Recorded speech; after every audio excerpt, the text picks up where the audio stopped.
So, Father Hugh, we hear a lot about the fact that we have a spiritual soul as well as a physical body. Can you just tell us a bit more about that and tell us why that's important, what significance that has for us living in this world? We certainly, in our Catholic tradition, we have always believed in the spiritual soul, so we do hear about that quite a bit. And we've regarded it as quite important to believe that the human being is more than just a physical body, partly because we know that the physical body dies at the end of our lives and breaks down and goes into the ground. And therefore, the idea that there's life after death is quite a bit harder if all we are is a body. Similarly, we know, just from our observation, but particularly from modern science, that material things tend to behave in predictable ways. They don't appear to be free. And yet, it's quite important for our religion, I suppose, that human beings are free, but it's also part of our human experience that I'm responsible for my actions. So this belief in the Catholic tradition, I think, is reasonable based upon a careful observation of human consciousness.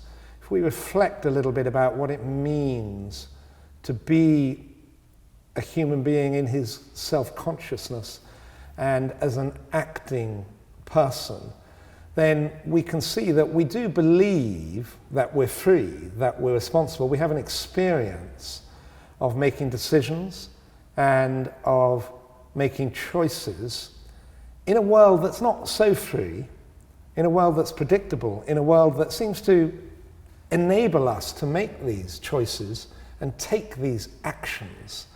So there seems to be a duality, a complementarity between this human power to act intelligently, creatively, freely, and the world in which I physically act through my body, with my body, which is my physical environment. And that's not free. That tends to be determined. And I learn through observation gradually about the way in which the physical world operates. When I'm just walking down the street, I tend to realize that it's probably going to still be there for the next step that I take, so I can take that next step. There's that complementarity and duality in my experience. We call the ability to be free intelligently the spiritual, and we call the physical world, the objects of sensation, which are not free in the same way, the physical. So we have a spiritual soul, and we also have a physical body. I think this is confirmed by modern science because we've learnt a lot about how physical things behave. And we know, for instance, that living things exist within ecological niches. That is, they have specific limits within which their characteristic behavior operates. Whereas human beings are not so limited. The characteristic behavior of human beings is always going beyond limits, being radically creative, even possibly radically self-sacrificial, even possibly radically destructive and cruel and polluting of the environment. That coheres with our experience that you put a limit in front of me, I can always go beyond it. That's not the characteristic behavior of physical things, which are understood as being part of an ecosystem which deterministically defines them.